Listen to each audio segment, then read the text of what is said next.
Hey guys, Orhan here, and this is the Asus N56JN, and it's a laptop that I've been using for the past 2 years now. I'm gonna get rid of it soon, so I only thought that it would be fair to give it my full thoughts and impressions before I ship it off. So without further ado, let's get into it. Okay, so for starters, for a laptop that's 2 years old, this guy actually has a pretty good design. On the top side, you have a brushed aluminum look that gathers a lot of fingerprints along with the Asus logo. And the Asus logo does light up and it does change brightness relative to the brightness of the display. Now opening up the lid, you have your screen, keyboard, and trackpad. The trackpad for me was actually pretty nice. It had multi-touch gestures, so that was pretty cool. But the keyboard on the other hand was not that great. Even though I've been using it for a long time, the keys still feel mushy, there isn't much travel, and the texture on the keys just don't feel that premium. But after a while you do get used to it.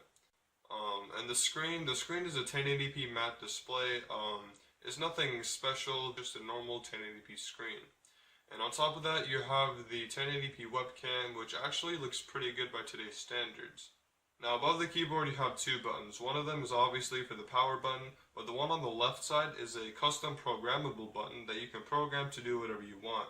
Now in the 2 years that I used this laptop, I mainly had this program to open YouTube, but obviously you can program it to do whatever you want.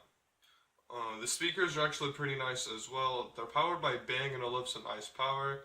They sound pretty good, but they do muffle at the highest volume. The body of the laptop is made from a metal that does not gather any fingerprints, and it actually feels pretty premium to the touch.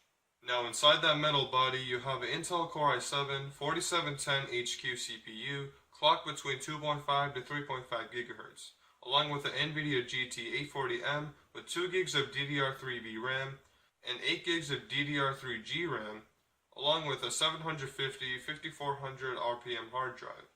And all those specs equals to a very smooth gaming performance as it's intended to be. Now the battery life on this guy was actually pretty okay.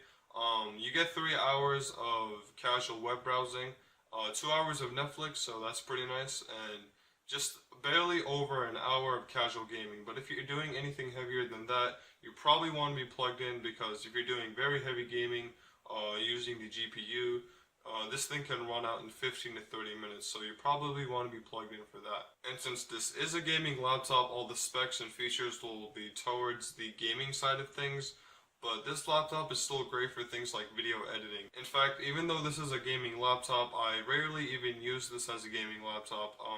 The only game I ever played on here was probably CSGO.